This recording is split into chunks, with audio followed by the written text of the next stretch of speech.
Hello everybody out there in the internet world, and welcome back to another Dark Avenger comic book review. 2 days late, super apologize for that. You know, it was a lot of books, it was a lot to take in for Rebirth, and there was a lot of stuff going on in general over here. We are trying to make sure to keep these reviews on time, or as close to on time as possible. And for the first week of Rebirth, we kind of started a little bit. Hopefully next week we'll get things read early, and we'll get everything out for you guys earlier as well. Anyway, we're going to go right into the books this week because we got a nice amount of things to talk about. Michael, when were these books released? They were released on June 1st, 2016, and that is the first week of June. Right, and our DCBS order started. By the way, guys, little update. If you'd noticed, the weekly comic book haul isn't up. That is because we fused the weekly comic book haul with the Dark Avenger haul. It's all together as one haul now. So from now on, we are going to be doing the haul of the stuff that we get throughout the week and the comic books all together as one. So if you'd like to see our haul, that's where we're going to, like a video of the haul. What I'm going to start doing is implementing the Instagram a bit more, and I'm going to start taking pictures. So if you want to follow on Instagram, I'll probably take pictures of our hauls from now on as well. The comics and the things starting this week.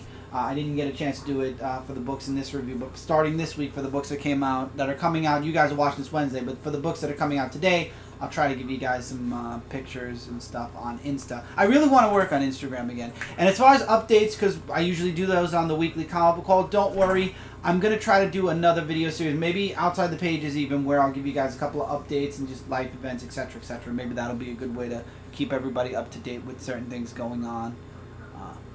And there's also its podcast. There's a lot of things coming, so just stay tuned for right now. Hopefully things will find their way on this channel as far as updates and stuff. We'll figure it out.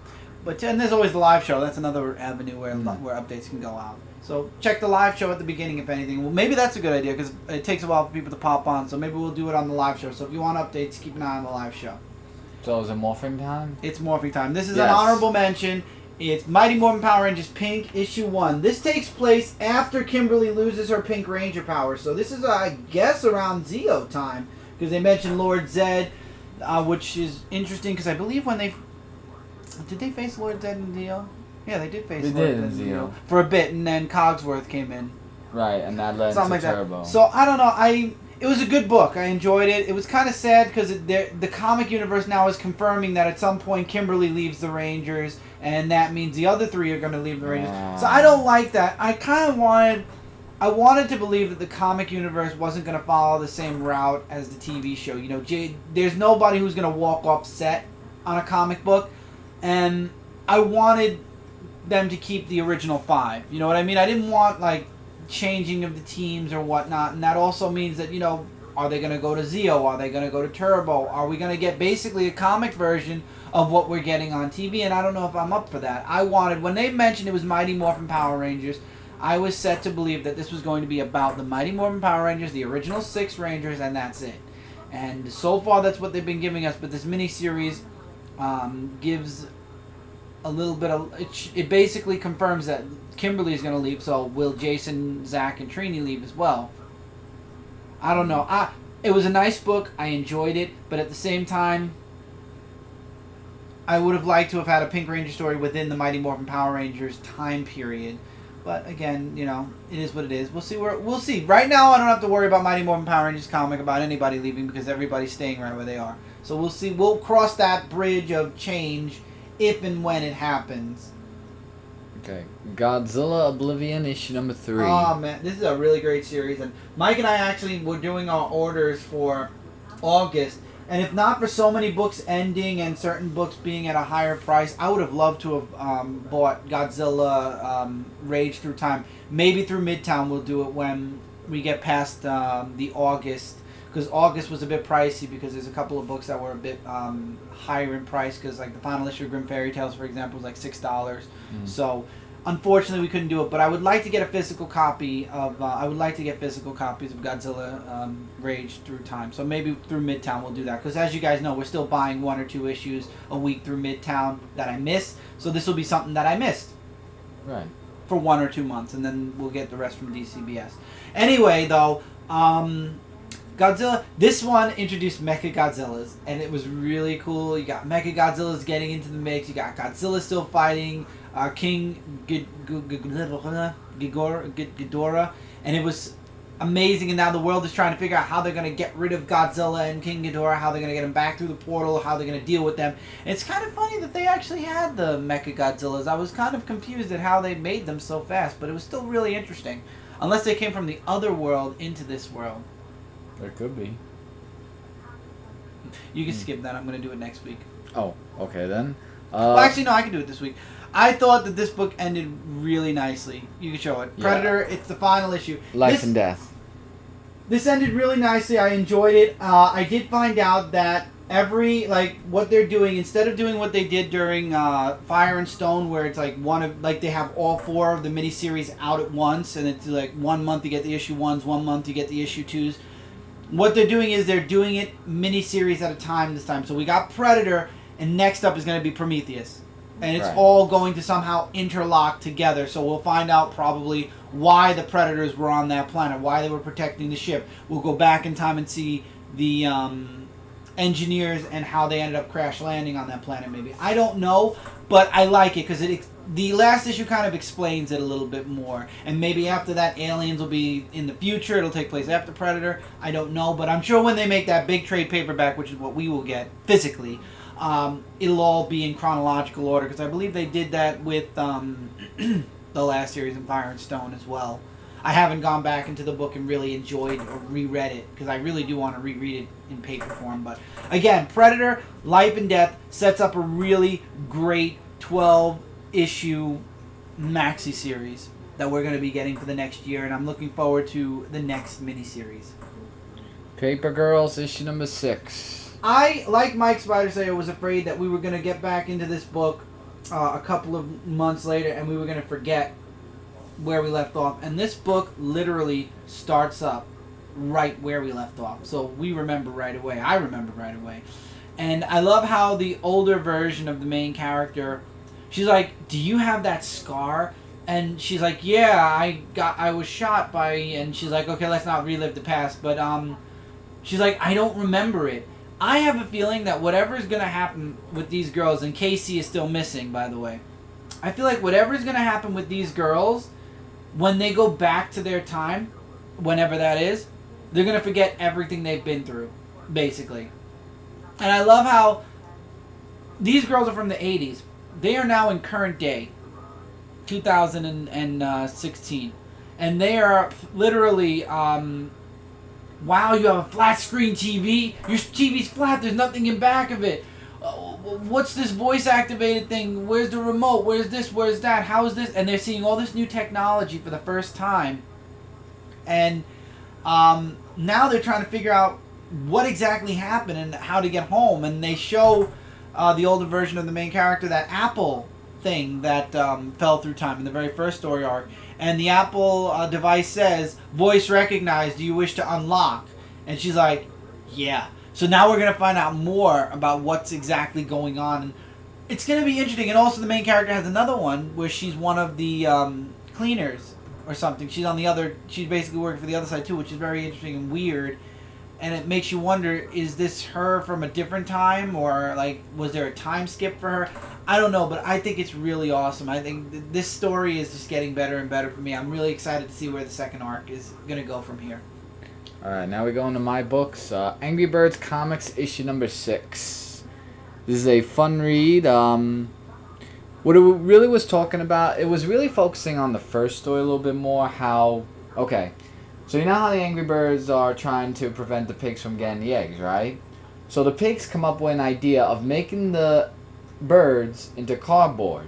And then there's a whole confliction. The bluebirds with Matilda saying that her food is bad, and then Bomb doing something to the yellow bird, etc., etc. And then they all conflict with each other, which then falls on them because the eggs that they had were cardboard, and then the pigs took the real ones. So what the birds do is that they set out a plan to trick the pigs, like saying that they're the birds on one side, whereas they're inside already, and then they're just knocking them out and everything, and they get the eggs back. I like how and then the end the pig's like saying, are they going to move and do something to us? You know, because they're just like right there. I thought that was funny. And then the second story is just about the king of the green pigs. They've been focusing on his character a lot lately. Maybe it's to develop his character for the movie. It could be, yeah, that's right, because there's a movie come out. They have arms and legs. I don't. It's again, just like I don't that see. one. I don't see Why? Angry Beavers. I don't see Angry Birds as a movie. I see Angry Beavers as a movie, but not Angry Birds. I don't know. Alright, 4001 AD issue number 2. Now this one I could say in a couple of sentences. It's basically Ra going against Father, who wants to take over New Japan. And Ra is saying no, that you shouldn't take over New Japan because he wants to rule it. Mm-hmm. Because what Father's doing is that he wants Which to is destroy. interesting, because next week I believe Rai is coming out for 4000 AD. I think that's Right. 4001 AD. I believe that's the next one. But what he wants to do is he wants to destroy New Japan. And Rai knows that. And the only way to do that is to stop him. And the fight seems amazing. I have to admit, though, that fight seems amazing. There's a bunch of other stuff that happens on the side, but it was mostly focal point on that. Was Rai versus Father. And things are getting really heated up. I just remembered something. Yeah. Alright, Miss Fury, issue number 3. In this one, I don't know what to feel about. I'm like half and half. Like, it's really just her still going through fighting holograms. Or if they're real or not. Because she's seeing these things and then she's like saying, okay, I don't know if you'll hurt me because I think you're a hologram. Because she's going through that phase like she did in the last issue. There was like a whole bunch of other magic stuff to use to let her not see him anymore because it's really affecting her superhero like, and she might slip up of revealing who she is. Because when you go through some crazy stuff, you do crazy things. So that's what really the book was about. So I'm like, if it gets a little bit towards the side, I might skip it, but it was okay. Gotcha. It wasn't the worst book of the week. We'll get to that in further reviews. The last issue of Red Agent, issue number 5 of 5. The final showdown of Red Agent teaming up with, oh wow, I keep forgetting that name. Yabaga or something? Baba Yaga. Thank you, Baba Yaga. And they're trying to save Avril from that whole thing of what's going on. So this person we saw from the last issue is now teaming up with them. But Baba knows that, I'm thinking like Baba Black, to be honest. But I wasn't trying to throw a funny pun there, but seriously, she's like warning them, that he's not really to be trusted because they've had an encounter with someone before, in the fight. Mm-hmm. So there are these other clones that are like him, which is probably why there was that big confusion, and he wants to get back to his mother and all that stuff. Mm-hmm. Oh, yeah. I'm trying to figure out what you're doing. And there's just a whole fight scene, but the ending of the epilogue, where they get to where he comes back again, there might be another one. I mean, probably. It doesn't say the end question mark, it just said the end. But it was a really great series. Definitely getting trade paperback. Savage Dragon issue number 214. Oh man. The chaos and everything that goes on there. And with now the baby involved, now Malcolm has to save the city. But where Maxine is, there's a bunch of trouble going on there. I can't remember that Red Dragon for the life of me, and I really want to hit myself because I didn't look it up before the review because I'm so tired.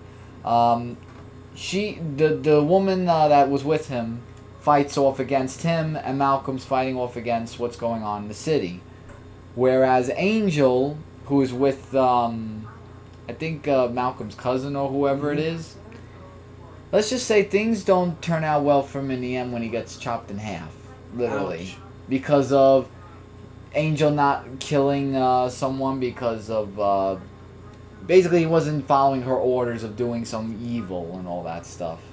She wants to just get rid of Malcolm's family because they kill each other. Like, the father kills one thing and the other one kills the other. It's a whole big spiel, but it was a really good story.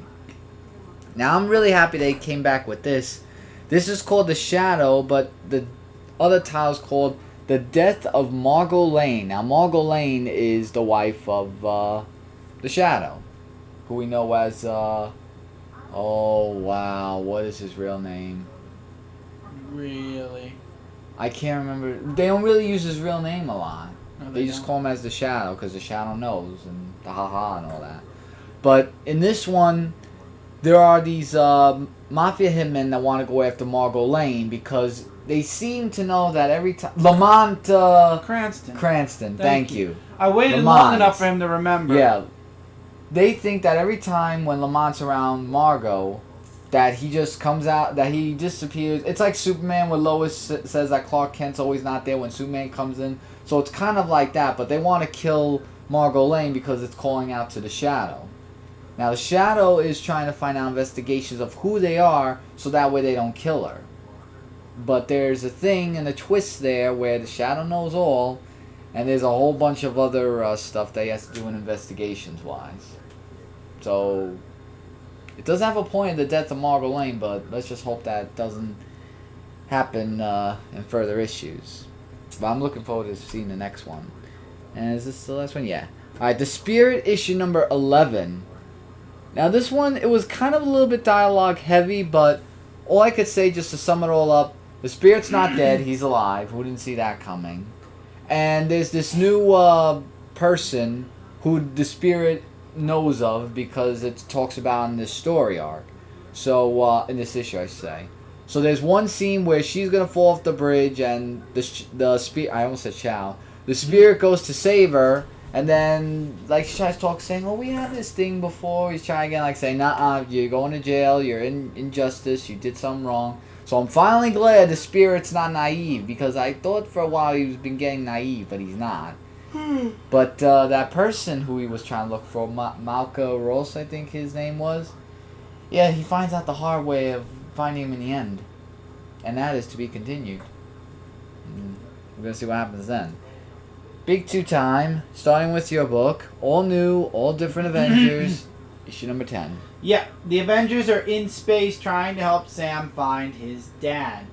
They end up getting marooned on a planet, which they try to save people from.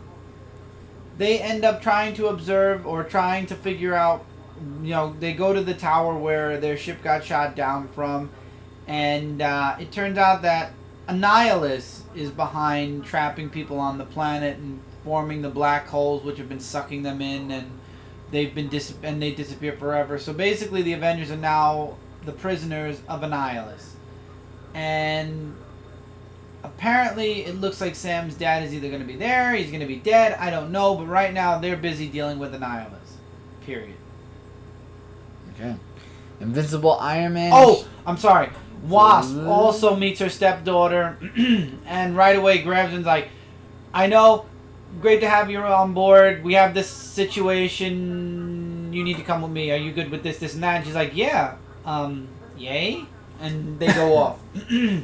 So I thought that was kind of funny, a funny little moment. Now can I finish what I was going to say? Invincible Ironman issue number 10. Okay, so the world thinks Tony Stark's dead. He's under the guise of somebody else's name. He gets abducted by the ninja people, and basically, long story short, they want him to prove that he has the skills that he claims he has. He proves he has those skills. Rhodey starts to get worried because Tony's missing. So Rhodey goes to Tony's team for help, the all new, all different Avengers. However, we find out that they want Tony, who's undercover, to join their team. Not to join them, but basically they have a mission for him. They want him basically to kill Rhodey. To be continued. Thing here is, if you read Civil War 2, which I'm sure we have the picture of the cover, right? I forgot to mention that. No. I'll do it next then. Which, if you read Civil War 2, you know that Rhodey ends up dying anyway. So we know already that the Invincible Iron Man, that's not going to happen. So, is that my last book, though? That is your last book. Okay. I just have 3 left. Civil War 2, could you put it on the list while I'm talking about it? After Iron Man. The picture? No, not the picture. On the list, the typed list. Civil War 2, issue number 1. Holy crap, I went into this book not expecting to like it. I truly and honestly did not... I didn't think... I went into this saying, it's going to be a series. I'm going to read the main series, whatever happens. Oh my god, was I wrong. We get introduced to this new Inhuman who apparently he gets visions of the future. And in the beginning of the book, he joins the Inhumans, he's introduced to the Avengers, and Tony Stark kind of is with the fact that he could see the past. I mean, he did help the Avengers once. So we fast forward a bit into time. He has a nightmare, and he ends up going to the Ultimates, which leads into the Ultimates' latest adventure, or Civil War II Issue 0, which I still have yet to read. And what happens is, basically, we're at Stark Tower, or wherever Tony Stark is now, and MJ comes in the room, and she's like, Tony, it's Rhodey. And he's like, he's here? She's like, no, he's gone. And it turns out Rhodey died. And She-Hulk is in, like, critical condition. And Carol's all beat up. Basically, the whole team's beat up. And Tony finds out that the kid went to them with his vision about Thanos, and they took it upon themselves to go after Thanos to try to kind of beat him to whatever he was doing. And it cost Rhodey his life, and it basically put She-Hulk into a coma. And the emotion you see, I have to say that, oh god, the artist, why is the artist leaving me for the moment? Oh, wait. He did, no, he did artwork on there. Oh man. Dave Marquez. His rendition of the emotion that Tony had was amazing. Basically, he lost it, that his friend died, and he was totally pissed off at Carol because he said, this is what I knew would happen if you used this kid and messed with the natural course of things. And she's like, well, we got Thanos. Mission accomplished. He's down and he's 20 stories below us, locked up. And then he basically leaves an hub, and she's like, where are you going? And he's like, to make sure this will never happen again. And he leaves. And then Carol gets stopped by She-Hulk, who says, stop him. It's our future, not his. And then she basically flatlines. And that's where the To Be Continued logo pops up. But I believe because of what she said now, Carol is going to be on the side of, we need this person to tell us the future, so we'll know before threats hit. And Iron Man's going to be on the side of, well, guess what? People die because we follow this kid around. Honestly, I see this series ending one of three ways. One way, the kid will kill himself. Another way, the kid will leave Earth. And then another way is he'll just disappear while being on Earth. And nobody will ever find him again. And his visions he'll basically keep to himself and the superhero community. See, what happened after Civil War I was we went into the Dark Reign. In this case, I have a feeling we're going to have heroes with hard feelings, but apparently, from what Marvel's saying, they want to do a soft reboot. So I honestly do not know what Marvel's planning after Civil War II, but let's hope it's something good. Yeah. So that's Civil War II. Alright, so I'll keep this short. Spider-Woman issue number 8. So in Spider-Woman, now that she has the baby, that she still, mentions about, it's her versus the robot tiger shark. And the funny thing is, and we talked about this on Frontline Live, I thought it was funny how when she's in the middle of the fight of the robot sharks and everything, and her friend calls her in, like, saying, about the baby, like where his pajamas is and everything, and while she's fighting, she's on the phone. I thought that was actually funny. I mean, yeah, I know it could be annoying to some people that we get it, she's a mother and yada yada yada, that she should just be a regular superhero. She does that, but I think it's nice to, see that, to say I could be a superhero and I could play the mother role at the same time. And it makes a great story because I liked it. It was in my top 5 this week, so, I thought it was actually really funny. And also a great issue as well, so definitely check that out. And this was the final story arc for Spider-Woman, and it sells an Omega one-shot for that. And just to make this whole thing short, Spider-Gwen, Silk, and Spider-Woman go up against the Earth-65 of Cindy Moon, who is Silk, Earth-65. They fight off against her. They try to find strategies of how to get her, how to knock her out. The first one doesn't work out, but the second plan does. And there's like a whole thing where they bring her to justice, not to kill her, because that's that's always the right thing to do. And then they just go back to their Earths, and she gets back the the dimensional watch thing, and that was the last one. So I thought the story arc of Spider-Woman was pretty good. So That's good. yeah, so definitely check that out.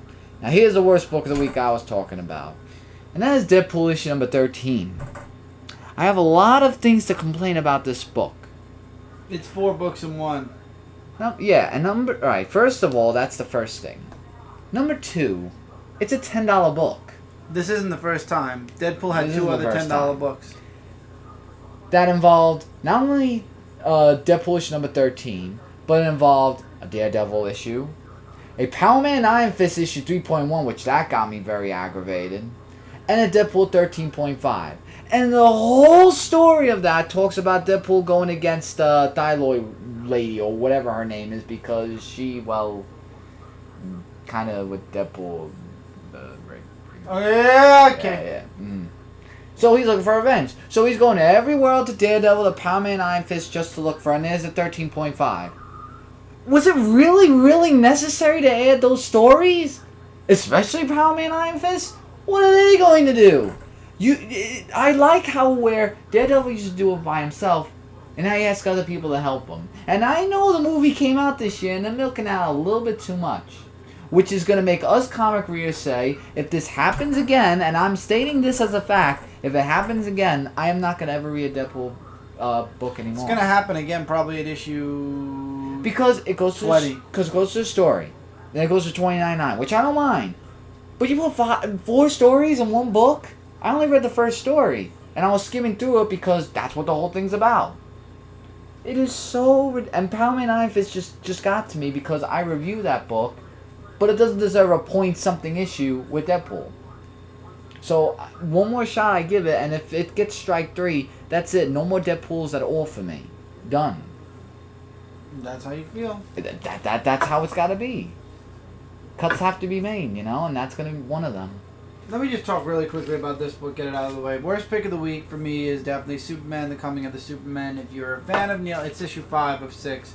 If you're a fan of Neil Adams, if you like the story, you'll read this. Honestly, for me, at this point, I'm getting it because, like you guys know, I am a Superman fan first and foremost, and I want to finish this miniseries off at least. There are panels that look good, there are panels that look horrible, but in the end, it's just, I'm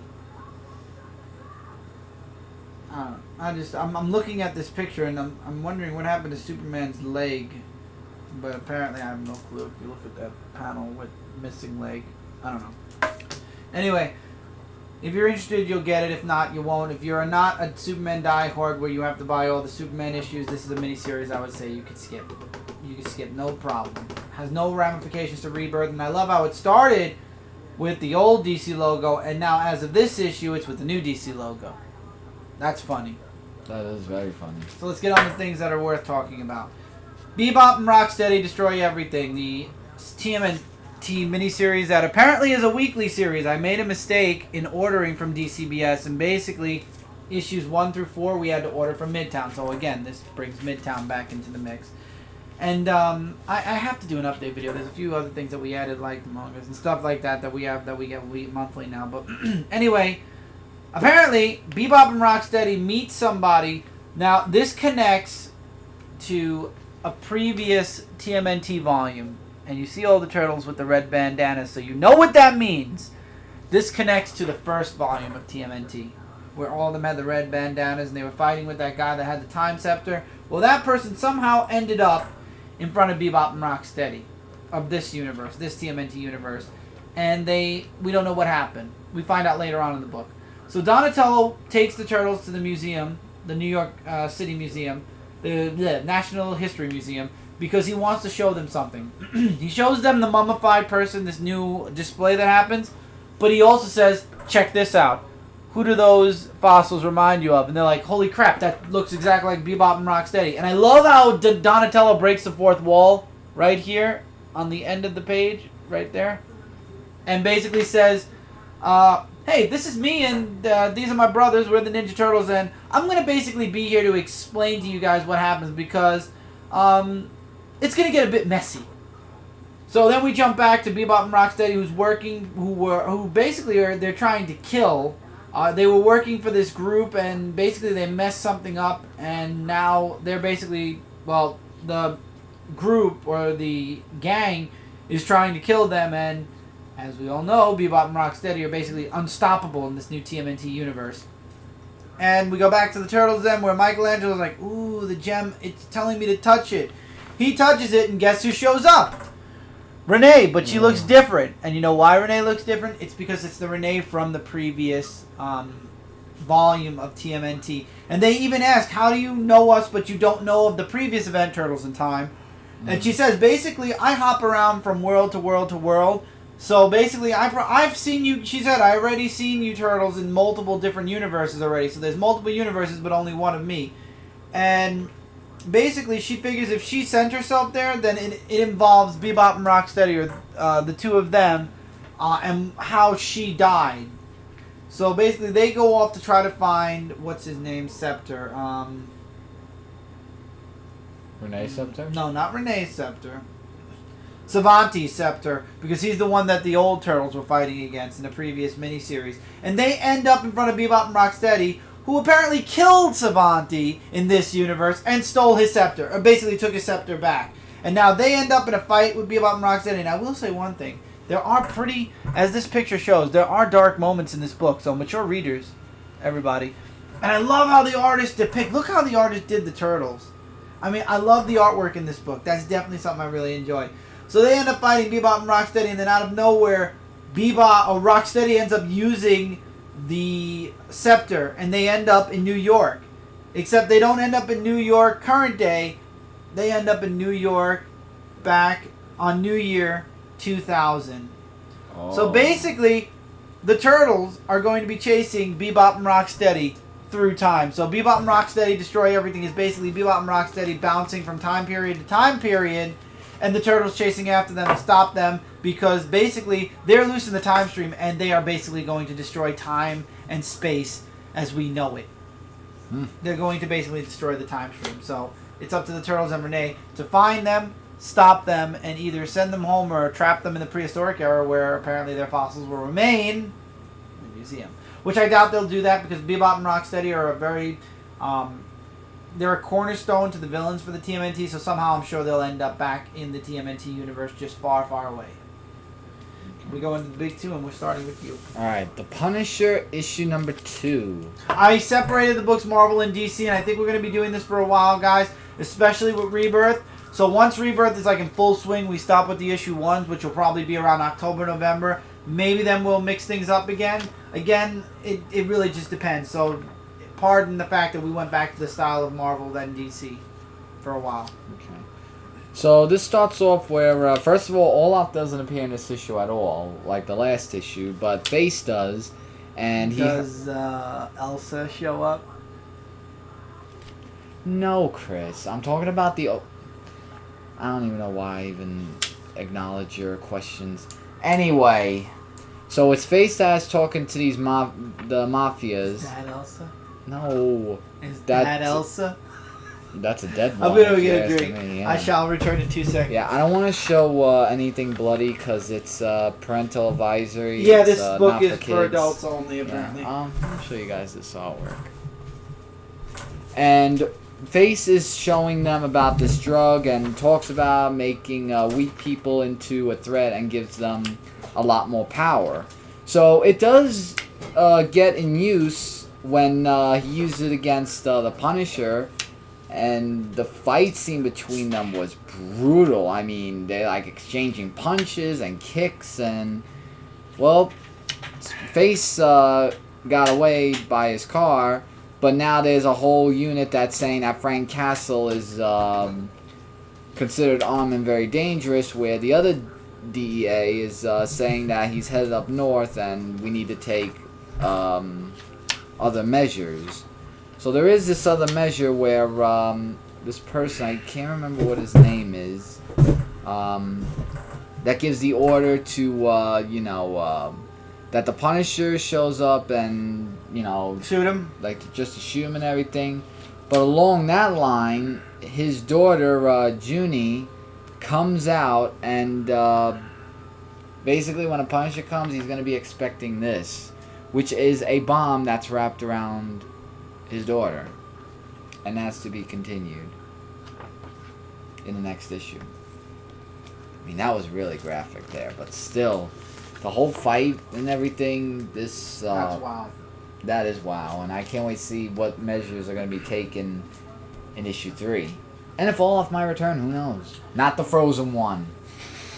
Do you want to build a snowman? Now, yeah, I don't.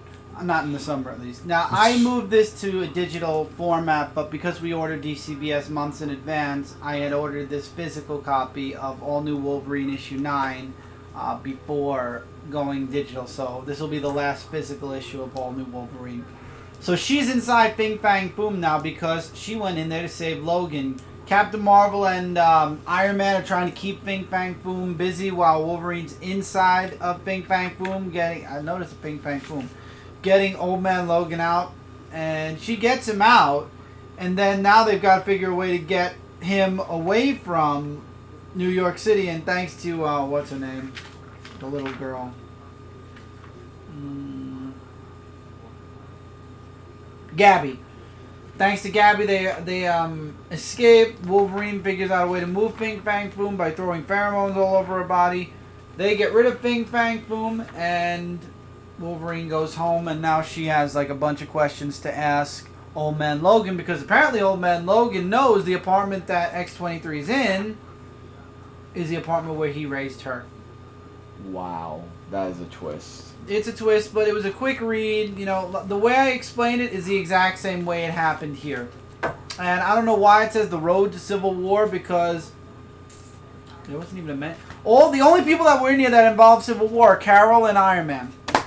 Well, then we have to throw the road to Civil War in it. And that's Civil War 2, actually. This hat, forget it. You put them in order already.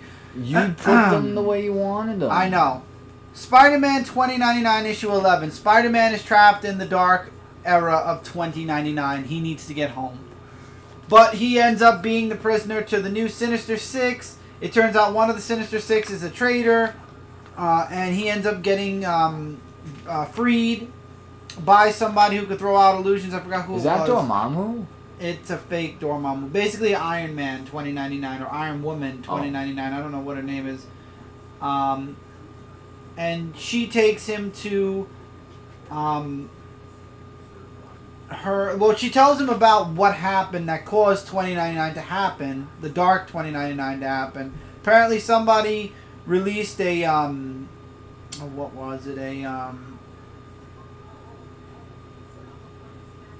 virus or something that killed a lot of people, and basically humanity kind of crumbled. They find out that that the Goblin is the traitor, and apparently she is the friend of Iron Woman, or I believe it's Iron Woman. I don't know. I forgot her name. And basically, Miguel's brother is on like a life support, and he's basically connected into all of the computers now. And in the end, basically, the Sinister Six says, either return Spider-Man or Gabby's gonna die. Painfully. To be continued. I want him to go back to the modern era at this point, because this is a dark 2099. I want him to figure out how to fix it, then go back to 2099 so we can have some fun. With this Marvel now not really coming, I don't even know if 2099 Spider-Man will be around. I hope he is. I really don't want to see Miguel disappear. I've been enjoying Spider-Man 2099. I'm just not feeling this Sinister Six from Dark Era 2099. However, this was worse. Amazing Spider-Man issue 13. Iron Man, Spider-Man, completely out of character here. Completely. Basically, one of Pete's baseball machines or something goes AWire. We get introduced to Region a bit more, who ends up taking another supervillain out and bringing him back to his base. Spider-Man comes face to face with Iron Man. Iron Man's like, dude, I fixed the other Spider-Man's web shooters. I could fix yours too because Parker made them. I can make them better. I could fix yours just like I fixed the other Spider-Mans and make them better. And then basically we get a really nice scene over here with MJ Harry and Betty, where they're talking about things, and basically I like how Harry notices something about Regent in this issue. But anyway, in the end, basically Iron Man says, hey, eventually when Parker Industries closes down and, you know, your boss isn't your boss anymore, you can come work for me. And basically Pete loses it, and that's where all the characteristics fall out. First of all, when has Peter Parker ever thrown a first punch? And then it becomes this humongous fight, and people are in danger. When do superheroes fight like this? When does Cap or Spidey or Iron Man, regardless how blinded by rage they are, since when do they put people in danger because of their egos?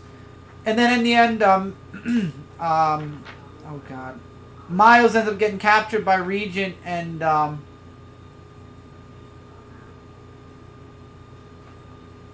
oh god, he gets captured by Regent and put into his test, basically his machine, so he can get Miles' powers. I love how Iron Man and Spidey finally come to their senses, and they're like, where's Miles? And Miles is gone because he's been assimilated by Regent. Makes you want to go in there saying, well, maybe if you two didn't keep fighting with each other, none of this would happen. Apparently this is the Regent story arc now, so that's why Spider-Man's getting a miniseries for Road to Civil War instead of it happening in his own book. But let's hope that the series gets better. Now, next is all Rebirth. I need your hands for a second. We've got Green Lantern. We've got them all. But this week is Green Lantern, your other hand. Green Arrow, Batman, Green Lantern, Superman. Each book I feel like has a theme to it. Superman has, and you guys are more than welcome to disagree, and you can feel free to tell me in the comments below what you guys feel each book felt, or if you've even felt anything for any of the books. Superman, I feel like it had a lot of heart, a lot of bringing back the heart to Superman. Green Lanterns reintroduces new readers to Jessica Cruz and Simon Baz in a really positive way, and it basically sets up where Green Lanterns is going to be. Green Lanterns is basically going to be Green Lantern Corps, I believe, or the Green Lantern book without Hal Jordan in it. Batman, as we all know, Batman never changes. New 52, old DCU, current day Rebirth. Batman does what Batman does best. Fighting his rogues, keeping Gotham safe. And that's what we see in this book, and we see what's going to go on with Duke, and we'll get into that. As far as Green Arrow, we go back to basics with Green Arrow. Green Arrow is no longer, as you're going to explain, the way he was in the New 52. He's back to more of a Oliver Queen being Oliver Queen while being Green Arrow on the side. He's more he's more into what he does with Queen Industries again, instead of... More like politics. Yeah, basically, he's more into doing his industry. But also... Now, going to you. Going into the story, he teams up with a interesting character. First of all, the artwork is amazing, but I want to show where he teams up with Black Canary. And here's some artwork right here. And you can see that they're starting to get that back together as well. Right, and there's this child who is trying to look for his mother, and they take him in to help and everything, but he says that there's these people called the Underground Men who took her away and everything. So they rescue the mother. Tell me you don't like him with the goatee, though. Oh, I like him with the goatee. He's awesome. And they said that they're at this auction where they can, where she's being held captive. And they go there and they fight against them. And to be honest, for a one-shot, I think that they were pretty tough villains and all that stuff. And I like how he just says this word right here. Like, whatever this is, I'm going to stop it. Whoever you are, I'm going to hunt you down until there's nothing left of you. And just an hour, like, right there. And just amazing. And then you see that connection where Oliver Queen and Black Canary are going to get together. See, I could get used to this Green Arrow. And knowing that I haven't read the pre-New 52, that I've read the New 52, I like this Green Arrow better, to be honest. Better than being the werewolf. Now, like I said with Batman... Oh, Batman... and that's my book of the week, I forgot to mention. Okay, Batman's one shot. Batman is fighting Calendar Man. And he stops Calendar Man, who's trying to push time. He has these spores on Earth, and basically if it turns spring or summer, it'll destroy the world. These spores will kill everyone. So he manages to stop Calendar Man once. Then later on, as we see him, basically they undo what happened in Batman, where Bruce Wayne lost Wayne Corps. Basically, Lucius Fox ends up winning it back to him. Basically, all he has to do is sign on the dotted lines, and Wayne Corps, the company, and his fortune are his again. So Batman's back to status quo. I told you once things settled with the Joker, and once he started remembering who he was, things were going to go right back to status quo, and that's exactly what happened. He got Wayne Corps back, he got his fortune back, and now it turns out that something else is going on with Calendar Man, and he knows he missed certain spores. And Duke comes into the fold, and he's like, well, what do you want me to be? I'm a Robin, and then he's like, you're not here to be at my Robin. He's like, I want to try something new. And he introduces Duke to this new costume. We don't find out what Duke's called. Obviously, he's not going by Robin, and he has a bat symbol on his chest. But anyway, all he wants Duke to do is basically be his wingman for, basically count. Batman goes underwater. He finds out that wherever the spores are, it has to be in this machine that Calendar Man basically stuck under the harbor. He ends up blowing the machine up. Calendar Man fails, and he's like, you know what? Tell yourself that you won, but it's never done. And then it's just him and Duke practicing, and it just ends. It says next is Batman issue 1 and All-Star Batman issue 1. And All-Star Batman issue 1 is August. Next up is Batman issue 1, which is this month. I think it's this month Batman issue 1 comes out. Next week this coming episode is Detective Comics. As you're watching this, today's comic is Detective. This was really good. It's just Batman is doing Batman. Never did they have to update anything, change anything, or show a new status quo. This is what Batman is. He goes after his rogue gallery. His rogue gallery tries to destroy the world or Gotham, and he's there to stop them. Except this book, we get a feel for what he's going to be doing with Duke. If anything, this book kind of shows Duke, or where he's going to take Duke from there. And he even offers Duke to stay with him. And he's like, no, I know where I'm from. I have a house. I'm fine. He's going to be anything that is not Robin. So he's not going to live with Bruce. He's not going to be Robin. He's going to be whatever character or whatever person something new, like what Batman said. And I'm interested in seeing what Duke will become. Obviously, I don't think it would be Batwing. I don't think he would brush somebody up to be another Batwing again. But you never know. As far as Green Lanterns, we get introduced to both Simon Baz and Jessica Cruz separately. Book opens up with Simon Baz basically. He's a Green Lantern. He was thought to be a terrorist. They were proven wrong. The government basically, this guy comes in and says, as long as you're a Green Lantern, as long as you do things to keep the world safe, you're working with the Justice League, keeping the universe safe, don't worry about it. You don't need to do this community service. You don't have to worry about anything. Jessica Cruz, she's still dealing with, she's like, I have one moment where basically I showed, I could overcome great fear. But she's still having these anxiety attacks being around people. She just wants to go back to her room where she's nice and safe, where she was for apparently 3 years. But now she's not there anymore. The sister offers her to live with her, and then she gets a call from the Ring. Her and Simon both got calls from the Ring. Simon got a call from the Ring right before we got into Jessica Cruz. Oh, that's pretty awesome. Where there was a crashed alien ship. They go to the ship. There's a manhunter. They fight the manhunter, but basically fail. They fail miserably at fighting the manhunter. And then Hal Jordan shows up and he basically gives them the speech of, you need to be better than this. This was training and you failed. Both of you failed. And they're blaming each other. And and then he's like, you got to work as a team. You got to, pull out your power batteries. He basically fuses the power batteries together. So basically Jessica and Simon have one battery that they share between the two of them. And he's like, I need you to work together. The core is about collaboration, and the world needs you guys. So, and then he introduces them to the Justice League. He's like, as long as the Justice League is here, you guys, you have them, and they'll train you, and that's where he leaves. So we know what Jessica Cruz and Simon Baz are going to be. We're going to have the Justice League around them a lot. We're going to have them focused on Earth.